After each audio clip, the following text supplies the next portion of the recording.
मीर साहब ये बताइएगा कि आप भी ज्यादा पुरुमीद नहीं थे जब ये मुज़ाकरात शुरू हुए हमारे प्रोग्राम में। पुरुमीद क्या, मैं तो उम्मीद से बहुत दूर था। सॉफ्ट वर्ड इस्तेमाल किया। मैं तो कह रहा था कि भाई ये फ्रॉड हो रहा है।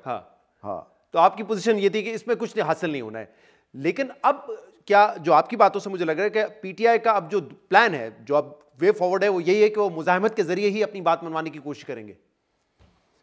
मुज़ाहमत का वो ऐलान भी करेंगे, वो कोशिश भी करेंगे, और उसमें जो नया उनका जो प्लान है वो ये जो कुछ भी उन्होंने किया है, ये जो उन्होंने सूबाई सदारत चेंज की है, चेयरमैन पब्लिक अकाउंट्स कमेटी, देखें ये सिर्फ पीटीआई का मसला नहीं है।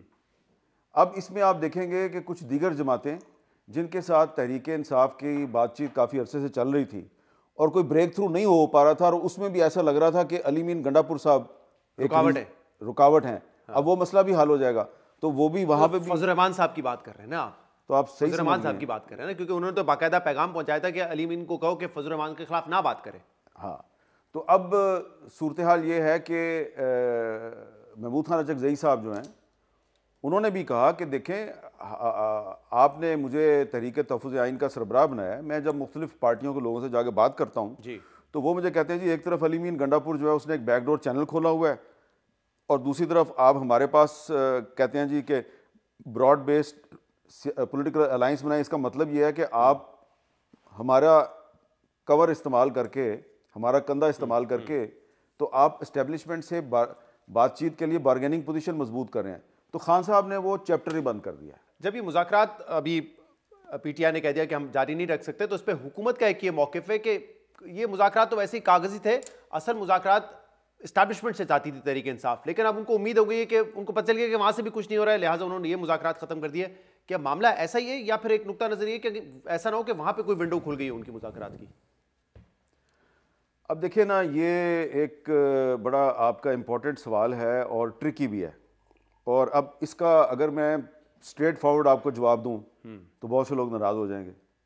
तो अब मुझे समझ नहीं आ रही कि मैं आपके सवाल का जवाब कैसे दूं, तो बहुत सोच समझ के, बहुत एहतियात के साथ मैं ये कह सकता हूं कि जो मीटिंग बैरिस्टर गौहर की और अली मीन गंडापुर की पेशावर में हुई थी, वो तो असल मुज़ाकरात नहीं थे। असल मुज़ाकरात तो उससे 2-3 महीने पहले से चल रहे थे, और उनमें भी जब भी वो मुज़ाकरात ने कोलैप्स किया तो रीज़न इमरान खान साहब ही थे, वो इनकार कर देते थे। समटाइम्स अली मीन गंडापुर साहब जो हैं वो पूरी पॉइंट टू पॉइंट 14-15 पॉइंट लेके जाते, पूरी डील बना के लेके जाते थे।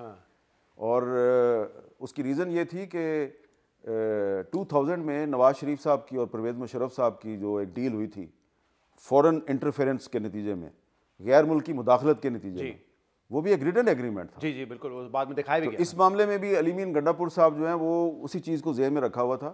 तो वो खान साहब से कहते थे कि सर आप बेफिक्र हो जाए, मैं रिटन एग्रीमेंट करूँगा, लेकिन खान साहब जो हैं वो 13वें पॉइंट पे, 14वें पॉइंट पे आके तो फंस जाते थे। वो कहते थे कि ये तो मैं नहीं मानता।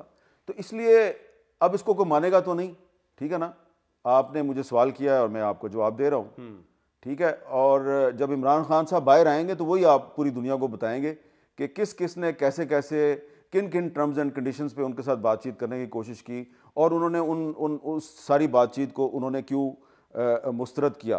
तो ये 3-4 महीने पहले ही मुज़ाकरात जो हैं ये ख़त्म हो चुके थे।